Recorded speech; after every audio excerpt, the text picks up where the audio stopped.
No one does New Year's Eve like Australia, and unlike the other mob, Sky News knows it's a little bigger than just Sydney Harbour. So we...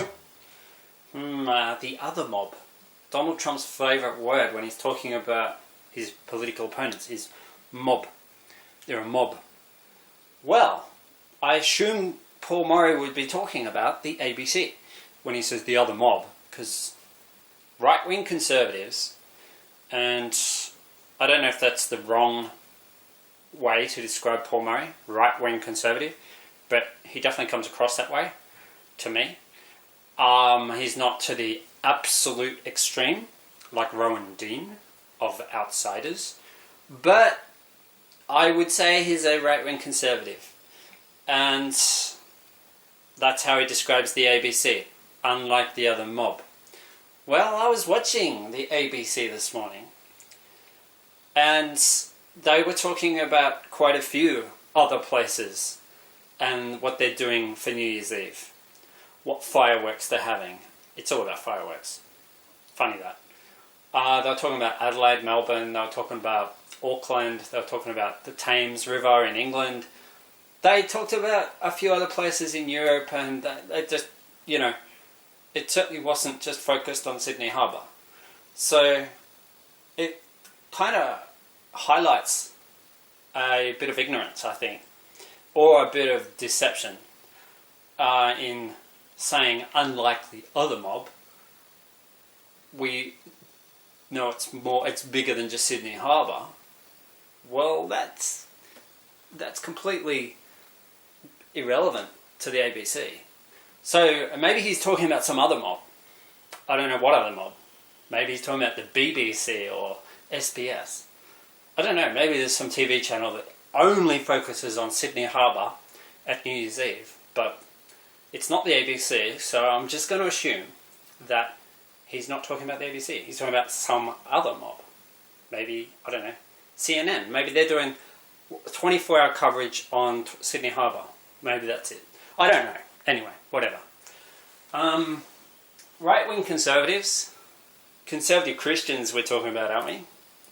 I don't know, because half the right-wing Christian conservatives I've met don't even believe Jesus came back from the dead. I've heard them say, oh, I call BS on that stuff, but I just like the whole philosophy of Christianity, you know? And I'm like, well, what's the point of calling yourself Christian if you don't believe Jesus came back from the dead? Because isn't that the whole point of Christianity? Like, if you don't believe in the resurrection of Jesus Christ, then why would you call yourself a Christian? Hey, Joshua just came up, RS Joshua. That is weird.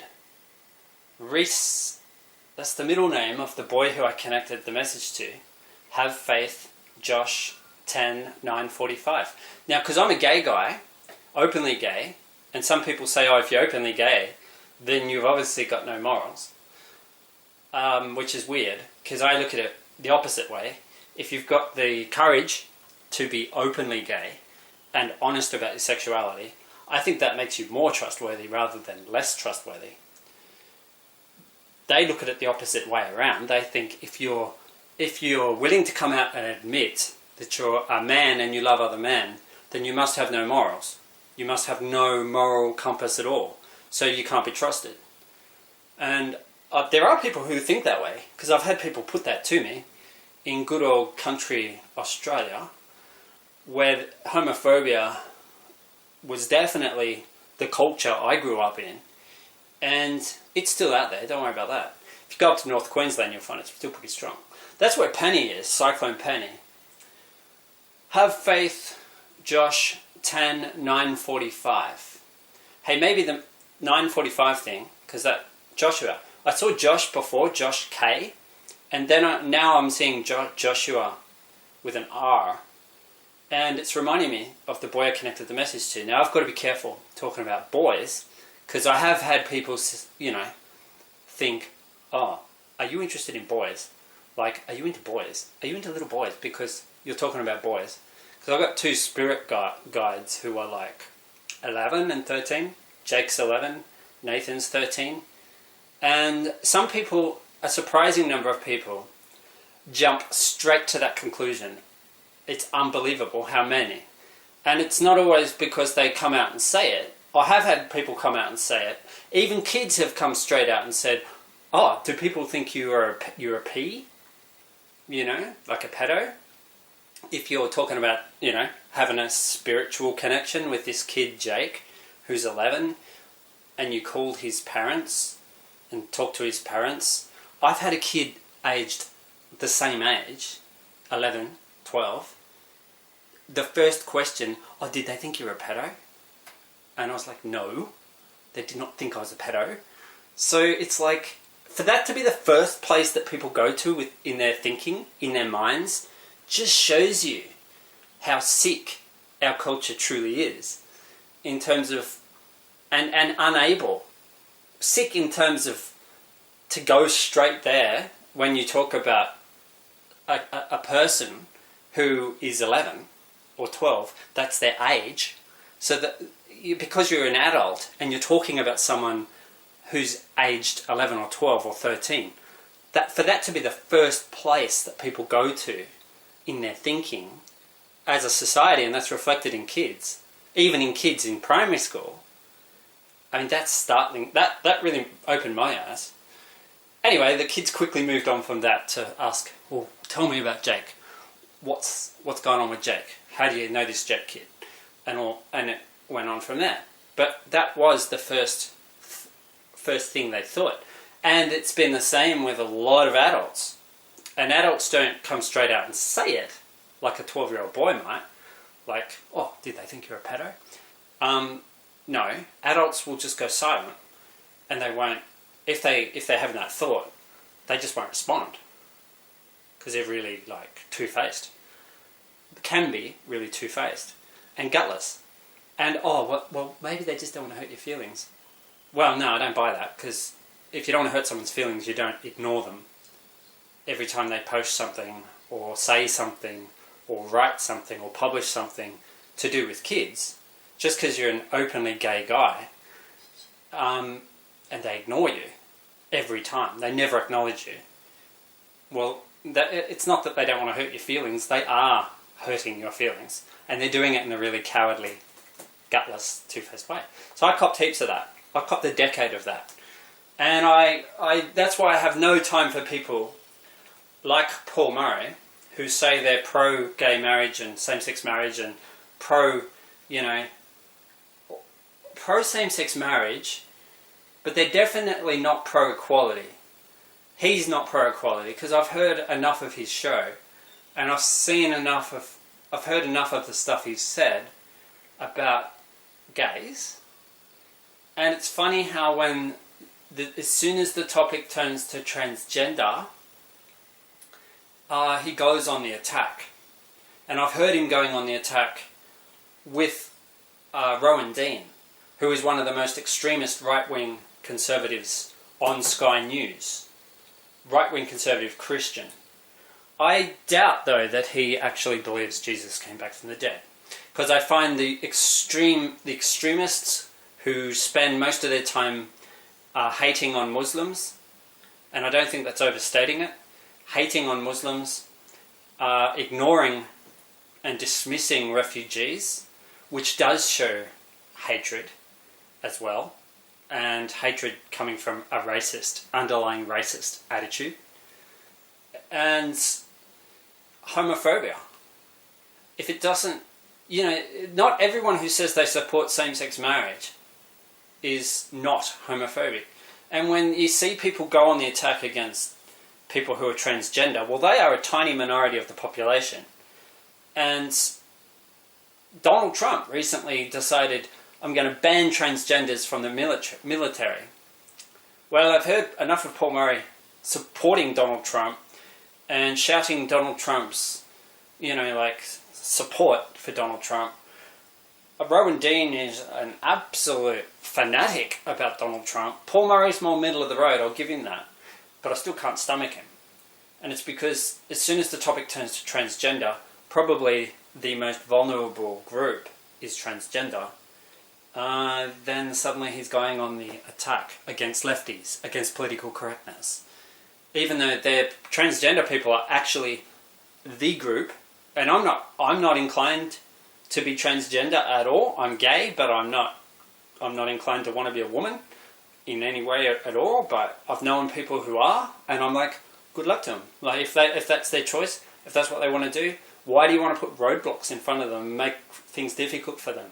They're the group that are the most prone to have mental issues, and no one wants to see people committing suicide and that sort of stuff, or getting messed up on drugs, or it all leads to the same dark conclusion, doesn't it?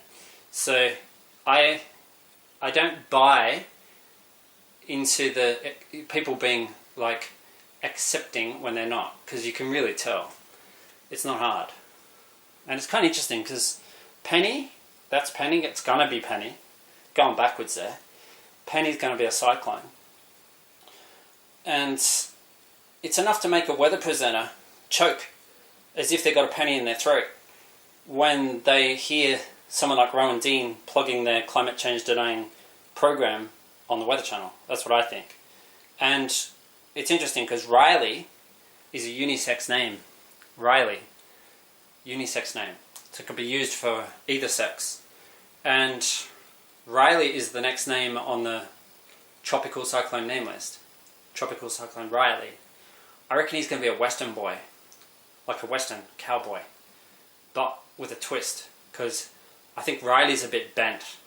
He's a bit different. And that's funny, eh? Like, for Riley, R-I-L-E-Y, the name Riley equals 69. And one thing I don't mind about Paul Murray is the fact that he's against political correctness. He's against, having to fill out 1,000,001 forms just to have a birthday party in the park. Occasionally I'm like watching and I go, because I don't turn him on and watch him by choice, because he's too aggravating on too many things. Like being basically a climate change denier. I can't stomach that. It's too much. It's 2018. Come on, get with it. Otherwise, don't waste my time. That's me. Yeah, Riley, unisex. And I said Western. He's going to be a Western boy. Well, I do think he's going to be a Western boy. Western cowboy. With a twist, because he's a bent boy. I think Riley's going to come from Lily. Like a Tigerlily boy. Riley's no wuss, but he's got a strong effeminate side. So he's like a pretty boy. A pretty cowboy, Riley. Western, but you're thinking Western as in like a Western movie? Well, yeah, Riley likes to dress up and show off like a cowboy. But he's a city boy at heart. And that means maybe he's going to head for Perth. Maybe he'll head for Perth. Because Perth, there's a bit of a riddle in the meaning of Perth. It means thorny bush. And I've talked about that in other videos. Thorny bush. Every rose has its thorn. Poison. Know that song? I heard it recently. And just after that I started things, events. See, I'm spiritual.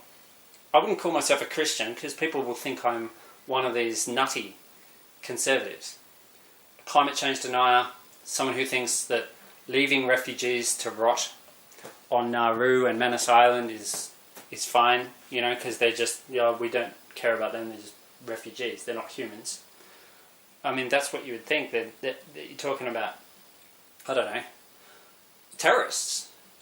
I mean, is that what they think? That all Muslims are terrorists? Because they treat all Muslims as if that's true. I mean, you don't leave people to rot and starve them to the point where they starve themselves to death. Unless you've got a real big problem with them. That's what I think.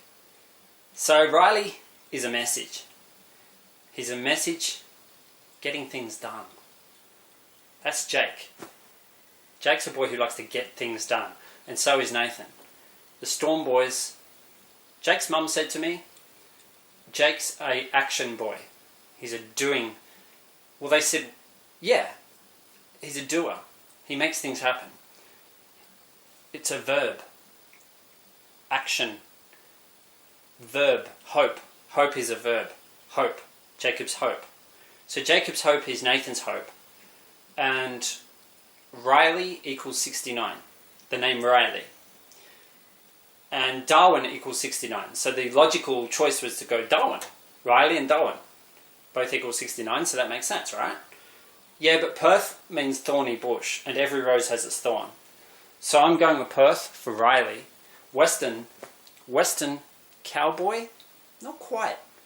I think Western is in Western Park in Canberra. Because, you know, when I was 13, something happened to me, and it was something pretty weird. Something involving a guy who came up to me and said, "Hey, do you like aquariums?" And he was like a salesman. He was just like a salesman trying to sell something. And I just I just was too polite basically to tell him to F off, you know. And I went with him. I went with the flow of him pressuring me. Right from the start, I felt like he was pressuring me.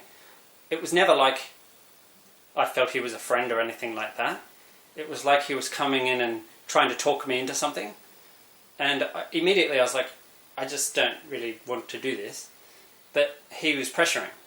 And that kind of coercion, that tendency to want to pressure, that is what I can't stand about a lot of people. Not just Christians, not just religious people, not just Muslims, not just Hindus. There's a lot of pressure with religion, pressure to conform. I experienced that because I grew up as a Catholic. So pressure to go to church, pressure to do this, pressure to, you know, even at school, there's so much pressure to conform, to be normal. And of course, there's no way I could come out and say I was gay. So this guy in the park, he pressured me. He didn't really trick me. He didn't really fool me. He just pressured me, he coerced me, like a businessman. And at some point, and I was resisting, because I wasn't maybe as naive and silly as I kind of judged myself to be later on. It was his will versus my will, and unfortunately back then his will was stronger than mine. And so he did something to me, and I have no memory of what that something was. It was just completely deleted from my mind. And it's weird because it gives you, when something really bad happens to you, when someone does something really bad to you, it gives you an antenna later on. You get a radar for people that are not fair income, people who are dangerous, I guess. And a lot of dangerous people are very deceptive. They can seem very, very charismatic, but they lack that, that connection you have with people sometimes where you just know people are okay. You know someone, you can trust someone just because you've looked in their eye and you've talked to them, and you just know they're okay. They're a nice person. You get that all the time. DRRS Joshua. Have faith, Josh. 10:9:45. It's funny because I connected that message to a boy named Josh, and that boy, that very boy, actually played a huge part in me overcoming my fear of working with kids, because I was told that I could not be trusted with kids because you're gay. But they didn't say gay, they said you're a poofter. And I was like, ooh, nasty. It was really bad when I was growing up, because you heard those words like poofter, faggot, all the time. And I know there's people now that are really resentful that they can't just go around and call people those words anymore. They can't just put people down because they're a faggot or a poofter. And that's what I grew up with, and it's really nasty. And it forces you to be secretive. And it forces you to live in a closet. And the closet is mental. It's a prison of the mind. And the first time I told someone that I'm same-sex attracted, I didn't even say I'm gay. I didn't even say I'm same-sex attracted. The first time I told someone, when I was 26, so 13 years after that guy approached me in the park, the first person I directly told, I blacked out. I actually blacked out. That's how real the gay closet is. That's how real the prison becomes. Especially when you've had something happen to you involving a sexual predator in a park, and then you have other people come along who are homophobes, who just don't like gays, who call gay people, same-sex attracted people, poofter, faggot, fag, and worse. But they're the worst words, I think. They're the ones I grew up hearing non-stop. And those people scare me. And the worst part, well, there is worse, because the worst part is that when they use those words, poofter and faggot and all the rest, they're actually linking they're linking homosexuality to pedophilia. That's what they're doing. And I didn't know that until after I came out. I didn't know that there was people out there that do that. That say, oh, well, you're gay, you must be a pedophile. But they don't even say gay, oh, you're a poofter, you must be a pedophile. Leave my kids alone. There are people who think like that. There still are. There's not as many, thankfully. But that's why I don't trust conservatives.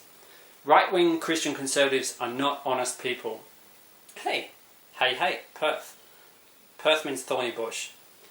And listen, you've only got to look. Think about this. You've only got to look at the topic, the issue of climate change. It's 2018. There's no doubt now that it's happening. No doubt at all. And so if you want to sum up Christian conservatives on the right side of the spectrum, the ones who are having trouble now, and I think it's largely because of climate change and refugees, the way they've bullied and they've been horrifically cruel to refugees, including Scott Morrison, our current Prime Minister.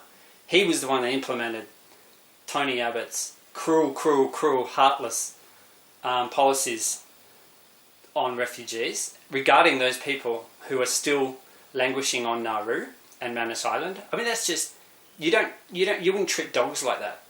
You wouldn't treat any kind of animal like that. And to do that to human beings just shows an underlying contempt, if not hatred.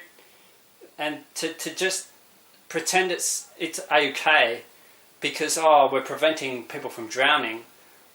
I can tell you now, it would be better to drown than to be imprisoned against your will in a place where you don't want to be, where all hope is destroyed. And that's Jake's word, hope. Hope. Where is Beachy? Port Douglas. Well, hope. Jake's hope is Nathan's hope. And Joshua was the boy who helped me because he trusted me when he was at his most vulnerable. And that was on an excursion where they were swimming, and we came out of the pool, there was water slides and stuff, came into the change rooms. I had spent the whole day with a kid who was vomiting, sick, and no one else wanted anything to do with him because he stunk of vomit, and it's not the most pleasant situation. But I stayed with him and talked to him. He was pale as a ghost. And then after that, I was in the change rooms. This kid Josh, he's 12, he's about the same age as Jake, and attractive boy, attractive, he's good looking, he's athletic, he's got the blonde hair and the blue eyes and, the nice physique, and he just undressed and showered, and I don't think he even had a shower. He might have had a shower. I don't think he did. He just undressed right there in front of me while talking to me. And I was like, oh, wow, I probably, I didn't expect him to do that. But he trusted me. And he never even stopped. Our conversation never even paused. It just continued while he got dressed. And I just thought, to have a kid trust me that much, after all the cruel stuff that's been done to me, it was one of the most healing, I think cathartic is the word. Cathartic. Does that link to Catholic? Because deep down, I'm still a spiritual person. I've just really been turned off religion, and I've been turned off Christianity by the right-wing conservatives because they're so dishonest. And just on climate change, they lie. So, Riley, it's a unisex name. And where it happened to me was Western Park in Canberra. And I went back there recently. I found out something really interesting. Very, very interesting. Very recently. It's to do with the guy who the place was named after. Western Park. I've never thought about where the name came from until this year I found out it's named after Thomas Weston. I didn't know until I went to the nursery. There's a plant nursery there. So talking about plants like Tigerlily, I think Riley is a Tigerlily boy. And it's like, okay, so how does this work? There's something going on. That's what there's a message in Western Park. Western Park's a beautiful place. And it's funny because despite what happened to me being presumably a bad thing, like I have no memory at all of what actually happened, I just was left with all these issues which got worse being trapped in the closet. Worse and worse and worse. And I was suicidal for years. And not just suicidal, but really disturbed. Nightmares, night terrors, all hidden, not telling anyone what was going on. And it got to the point where I was going absolutely out of my mind. And when I did come out, I came out in a big way. I started telling everyone, because I was kind of borderline crazy by the time I did come out. 13 years, and it was really messing with my head by then. And all sorts of stuff was going on. What I found out is that Thomas Charles George Weston, who Western Park was named after, it's weird, because where I was born was straight across the lake at the hospital, and Acton Peninsula. That's where the museum is now in Canberra. That's where I was born, and when I was a kid I used to sit there in the hospital because I was sick all the time with asthma and stuff, and I used to enjoy two things more than anything else when I was in hospital. One was looking out the window across the lake, and the other one was watching the fish swimming around in their fish tanks. So it's really weird because when the aquarium man, as I call him, approached me, and this is why I call him that, he said, "Do you want to see an aquarium? Or do you like aquariums?" was his first question. Then it was like, "Do you want to see an aquarium?" He wanted me to go with him. And I was like, I knew straight away, this is not normal. But he was, like I said, like a salesman, trying to convince me. You know, these salespeople that you just wish would go away? It was like that, but no, there was more to it. It was like, I couldn't just walk away from him. He had this sort of power over me, right from the start. And the other kids walked away, but I stayed and chatted to him. I was polite. I was too polite. I should have just said, "No, F off, mate," and walked away, but I didn't. I was too polite. I was too nice. You can be too nice. You can be too trusting. Or trusting may not be the thing. Too nice. You know, when you sense something's not right with someone, something's not right with a situation, you should listen to your instincts. My instincts were right. It's just that the pressure, his willpower was stronger than mine. That was the problem. And see, this is where Paul Murray, if he were to talk to me about what happened to me, I'm sure he'd be like really cool about it all. And you know, most people would. Most people don't want to mess with this sort of stuff. But society as a whole, they tend to mess with this sort of stuff pretty badly. And the problem with conservatism is that it just ignores all the things that contribute to someone in my situation being trapped. And I could have been transgender. I could just as easily have been a transgender boy. Someone, a boy wanting to be a woman. That's not me, but what if that had been me? Because I have heard things on Paul Murray Live, on Sky News, which have made me really angry. And I'm not transgender, but it's made me really angry on behalf of people who are. And you might say, oh, maybe you're getting offended on behalf of people who aren't offended themselves. No, it's not like that. I know people would be really hurt by the stuff I've heard discussed on Paul Murray Live of a night. And it's usually when people like Rowan Dean are on there. People who, underneath their pretense of being accepting or tolerant, I guess is tolerant, not accepting, of gays, sometimes the reality, the truth of it really comes out. It becomes visible. Their underlying contempt becomes like... I remember one night where Rowan Dean said something and I just saw red. I was just like, man, to think that what irritates me is that I love weather, right? I love watching the Weather Channel. And I can't escape from these people, like Rowan Dean and Paul Murray, who push this arrogance. It's just arrogance, arrogant attitudes. I mean, when you support, when you vocally and really keenly, enthusiastically support Donald Trump, it speaks for itself. Don't have to go any further than that. Donald Trump, one of the most arrogant climate change deniers on the planet. He's the most powerful man on earth, and he's using his power for no good purpose 90% of the time. And it's just sad. It's tragic. To say I'm going to ban transgenders from the military, there is no reason for that. There can be a good reason. At all. It's just pure, disgusting, horrible, nasty bigotry at its worst. And it makes me sick. It really makes me sick. Because I know what it's like to be trapped for 13 years in a really bad place. And what's really weird is that place where it happened, Western Park, it's straight across the lake. So it's like a reflection of where I was born. But then I found out that Thomas Weston, who Western Park is named after, he's the guy who established the nursery and the gardens. He first established his nursery at Acton Peninsula, at the site of the hospital where I was born, where I used to look at the fish in the tanks, where I used to look across the lake. So 13 years after I'm born, I'm at the place I used to look across the lake to.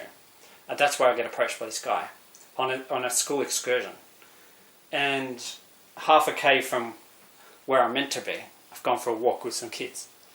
And no one finds out what's happened because the next day the teachers don't ask the right questions.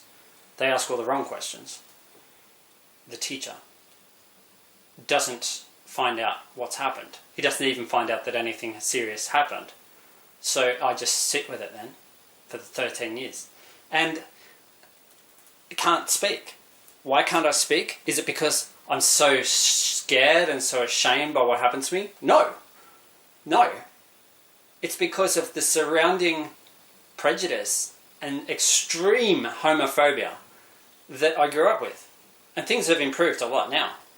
But it doesn't change that I was there in that hellhole for 13 years. And people expect me to bounce back, back to full health. It's not going to happen. I have bad days and I have good days. And anyone who expects me to just suddenly have all good days and be able to work full time, well, they obviously have zero empathy. They don't care about me in the slightest. They never did. They probably have never believed me. And that kind of speaks for itself. I think, why would you not believe someone who says they were the victim of a predator, a sexual predator, when they're a kid? Why would you turn around and say, I call BS on that? Because I've had someone do that to me. Someone in my own family did that to me. And I'm just like, well, why would you do that? Unless it's because I had come out and said I'm gay.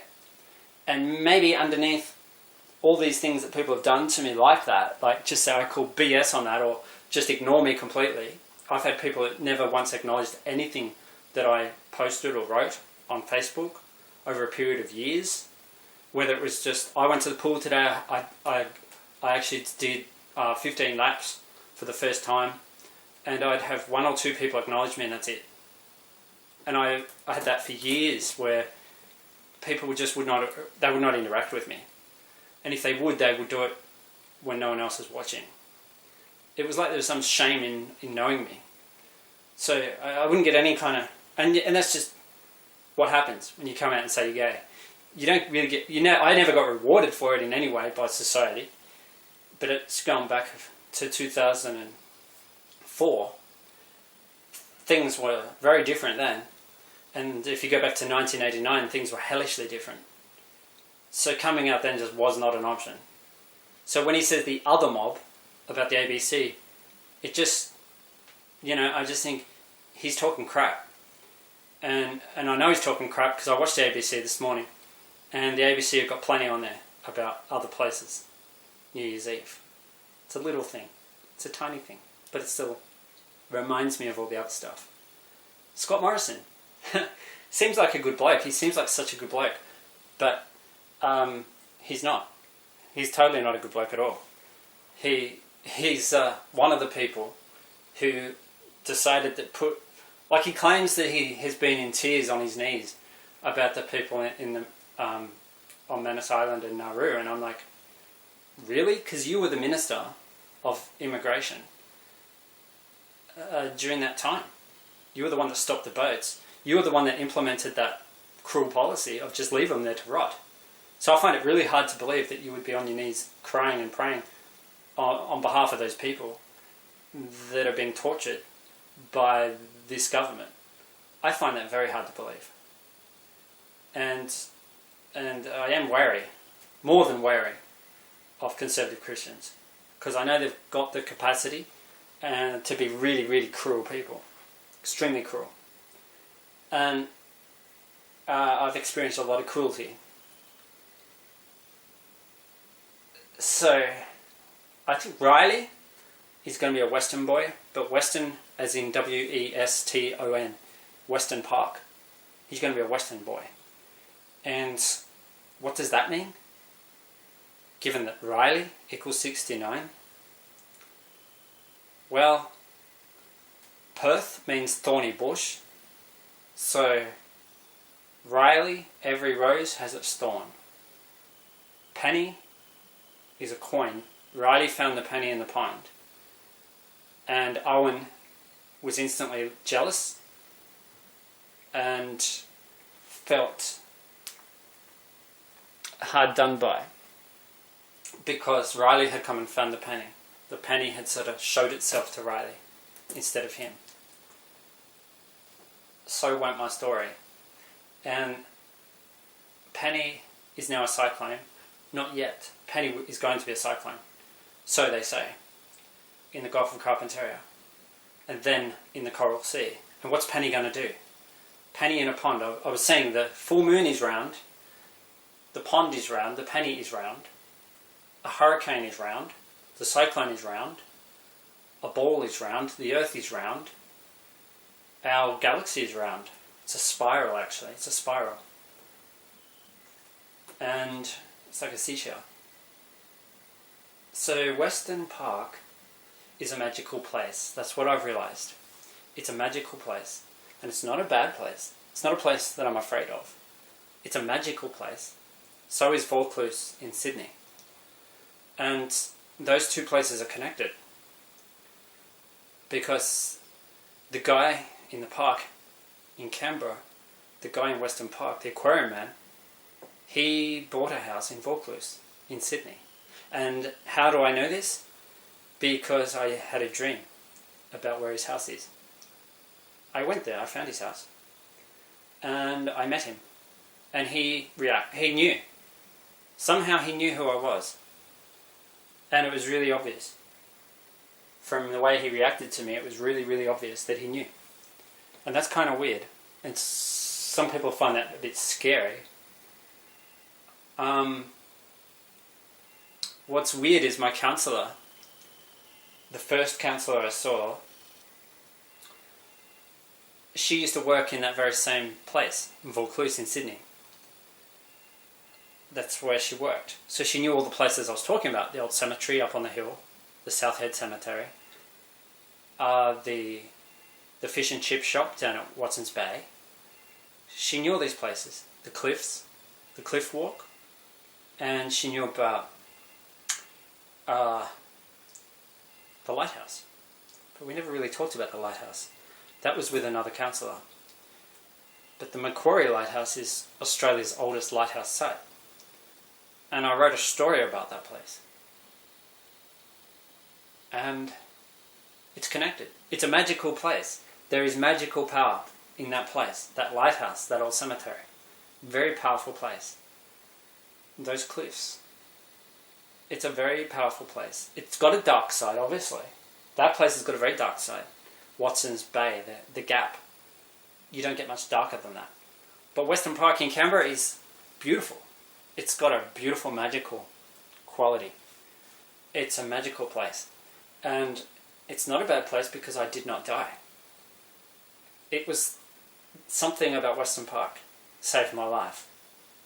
It allowed Jake to save my life. Without Jake, I would not be here. Jake somehow saved me. I've known that always. I did go through a phase where I thought maybe he came along in a UFO and rescued me. But that was also the same phase where I believed I'd been taken to Belanglo, which is like 2 hours away, 3 hours away. Well, that wasn't what happened. There's actually a little old house there, and it was abandoned back in 1989. And the weird thing is, the counsellor who used to work in Vaucluse, she also used to go to Western Park in Canberra when she was a teenager with her friends to hang out in that very same old house. It's the only house, it's the only thing on the road where the aquarium man drove his car on the day that he decided to do what he did, which was go hunting, I guess, for a boy, because he was dishonest about who he was. He was probably in the closet himself. So it's like a closeted gay kid in a park on a school excursion who gets talked into going for a walk by other kids who he doesn't even know that well, because I had no close friends, so they didn't really miss me after I went missing. And then the teachers never asked the right questions. He never asked the right questions the next day. So no one ever found out that anything happened to me at all. And then I'm stuck in the closet for 13 years and can't even tell anyone I'm gay, because the fear is massive. Just on that, it's not the fear because of what happened to me when I was 13. That's BS. It's the fear because of people going around saying, "Poofta, faggot, fag, you must be a pedophile because you're gay. You obviously have no morals because you're a gay guy. If you go out and tell the world you're gay, then if you're a man and you have sex with other men, let's be blunt, then you must be amoral." Well, I'm sorry, but firstly, saying you're gay, saying you're same-sex attracted, does not actually mean necessarily that you do have sex with other men. So straight away, the guy who said that to me was jumping to a conclusion about something that he found really distasteful. Actually, he found it repulsive. That's what he said. At least he was honest with me, because a lot of people are not honest. And he actually said, I met a fair few homophobic people, but one was really honest, and he said, I can't stand it. I'll be honest, I can't stand it. And at least he was honest. But a lot of people are not honest. Australians are very dishonest, historically. And it's taken a while for Australia to come around as a nation and see the value of honesty when it comes to sexuality. And there's a very vocal minority that's resisting and screaming bloody murder because they don't like it. They don't like the fact that people can be honest. People who are different, people who are very different in some cases, can be honest about who they are.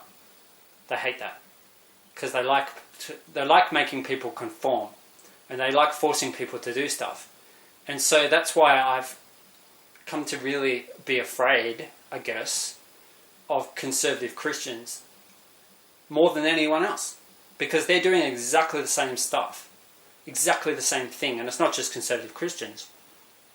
I'd find the same thing if I was in any conservative religious group of people. But it could be Chinese people. The Chinese government is one of the most coercive and brutal regimes on the planet. They just force people to do what they want them to do. Russia, you don't get much of a choice there either. That is a Christian, Orthodox Christian Church of Russia. One of the most homophobic groups on the planet, I'd suggest. Although I guess they don't often kill people. They mostly just give them a hard time, rough them up, humiliate them, maybe pee on them and, I don't know, whatever, after setting them up for what they think is a date, and it turns out to be a trap. So they might shave their head, strip them naked, force them to drink their own urine. I don't know, stuff like that. I've read about, heard that, seen that. I've even seen it in videos. It's, It's not killing them, but I can see how it could push people into suicide pretty easily. To have that kind of stuff done to you. To have it all filmed and then put on public display in a country where being gay is like shame, shame, shame, shame. So, maybe Riley has no shame. Maybe he's just like, I am who I am. I'm the 69 boy, Riley. Riley equals 69. And Riley is a unisex name. That's the whole thing that I'm thinking. 6 and 9, reflective numbers. 6 reflects 9. 9 reflects 6. Turn 6 on its head, you get 9. And Riley, maybe he's going to be like, he's going to give a blowjob to the thorn bush. I don't know. Maybe he's masochist. Maybe he's transgender. Because maybe Lily, Tigerlily, maybe he's a tiger boy, but he has an effeminate heart. Alfred Deakin was Australia's second Prime Minister, and I heard that Alfred Deakin was a man with a woman's heart. I've heard that. Is that true? I don't know. Compassionate, he had empathy, he wasn't one of these hardline Peter Dutton types, you know, someone that pretends to, they want to keep people safe. They don't care about keeping people safe. Donald Trump doesn't care about keeping people safe. Are you serious? I mean, the weird thing is, the date when he said he was going to recognize Jerusalem as the capital of Israel, that was on December 6, 2017. And it was on Wednesday, December 6, 1989, that I either escaped or got let go by the aquarium man at Western Park. He probably just let me go. And after whatever happened. And you'd think that place would be haunted for me. I guess it kind of was, but it never was. It almost was. I always thought it should be haunted. I should come here and be afraid. But instead I was kind of like, I went there and I'd be spun out. I'd be like, this place is weird. And it's like there's an energy there. And I had a truly magical experience there very recently. Really magical. And it was right there at that cottage. Right there at that old house. It involved other people. It was amazing. And then I saw what looks like a lily growing in the pond. Looks like a tiger lily. It may not be, but that's what I thought. The pond's not a pond anymore. It's like overgrown with weeds and all plants. It's a cottage garden. So I just thought, how weird would it be if Riley comes from Lily, like a cyclone named Lily becomes Riley? Because I saw Lily is on the name list. Like, if another cyclone gets named by Indonesia, it will be called Lily. So how weird would it be if Lily forms, does her thing, then disintegrates, and then Riley forms from the remnants of Lily? Because then he truly would be a tiger lily. Because Riley's like the spirit of a tiger, but if he forms from the lily, he truly is the tiger lily boy at that point. If you look up Tiger Lily, it's the name of a swimwear. It's the name of a clothing company. Women's clothes, you know, like sexy models. And swimwear and stuff. Tiger Lily. So that's Riley. He's like a really sexy boy. A really hot gay boy. He's come from the woman. You know what I mean? He's kind of had a sex change. He was Lily and then he's Riley.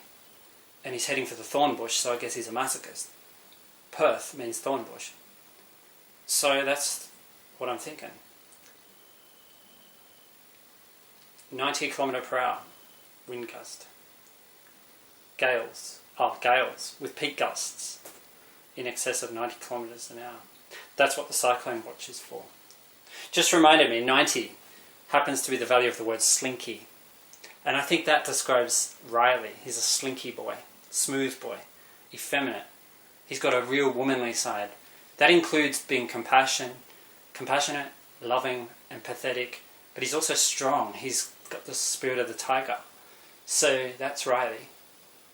And Riley Well, I guess all I can do is connect Perth for reasons I've explained in the past. Perth. Well, Perth equals 67. Fetish equals 67. And you know, it's weird because in Australia, you can legally make porn in Australia, but you can't make fetish porn in Australia. That's what I heard. I heard this on Triple J. It's the only place you'd hear something like this, is listening to Triple J late at night. Well, I guess you might hear it somewhere else, but it was just a cool conversation they were having. Joshua. Dr. R.S. Joshua. I didn't recognise DR as Doctor before, but R.S. Reese. Reese? Joshua Reese. Have faith, Josh, tan 945. Maybe it connects to Riley. Maybe it connects to Penny. I don't know, but Riley found the penny in the pond, and Owen got jealous. Owen got jealous and told Riley that maybe it's an unlucky penny. Ah, unlucky penny. So Penny is going to be a trouble because Owen said it's an unlucky penny. Riley is going to